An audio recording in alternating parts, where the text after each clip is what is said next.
How might a child react to her teacher if she has the belief that her teacher doesn't listen to her? And what's the impact on her when she says things like, "I make my mom upset"?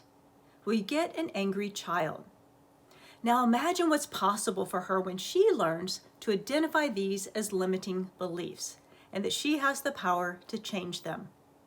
Watch this video and hear how Wisdom Coach Bwalya helped this girl shift these limiting beliefs, and also how she helped her develop self-responsibility, self-respect, and respect for others. Meet Wisdom Coach Bwalya Home. Penza. She would sign out of her online classes in school because she'd be frustrated that the teacher wouldn't, call her out when she raised her hand, or she felt she was being purposely ignored.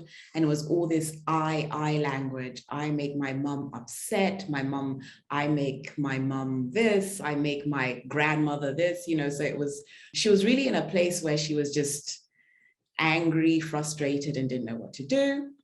So when I started coaching her, I put together the resilience coaching package as an icebreaker, so to speak. I did the honoring your uniqueness activity, the gift of me poster with her, where she got to describe everything that she liked about herself, everything she was good at.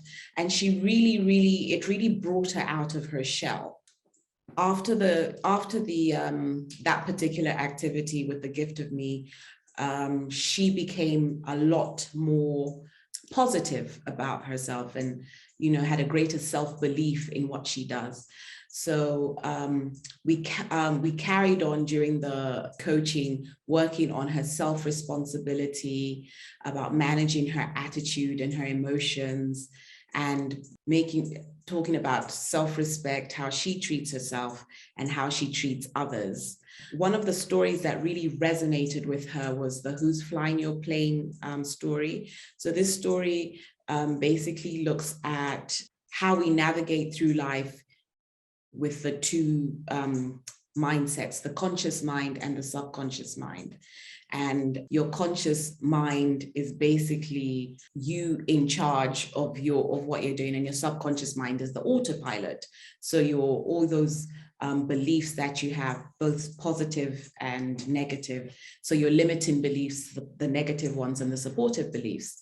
And as part of the exercises for take home she would do with her mum, she did an art project of the Who's Flying Your Plane, where they made a paper airplane and they stuck the paper clips on the wings, and the paper clips symbolized your limiting beliefs.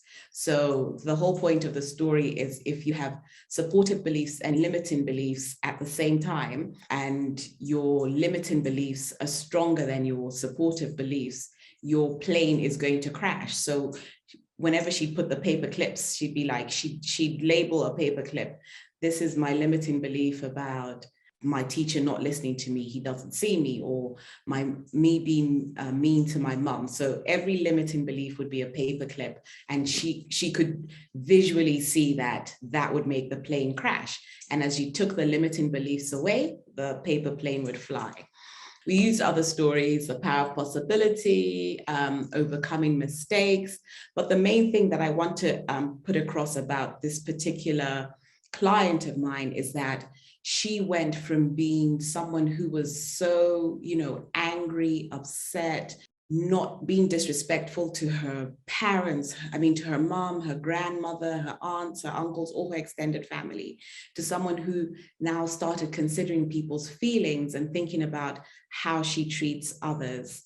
And the power of story was very strong for her, because we always identify with story. It's easy for us to remember stories. And she was even relating what she learned to her grandmother.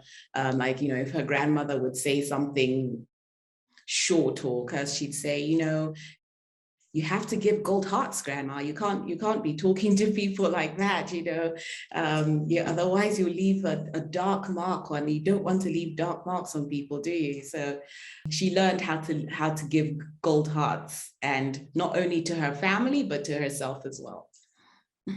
Do you want to learn how you can help kids too? Just visit adventuresinwisdom.com And there you can sign up for a free coaching story and learn how you can get started as a life coach for kids.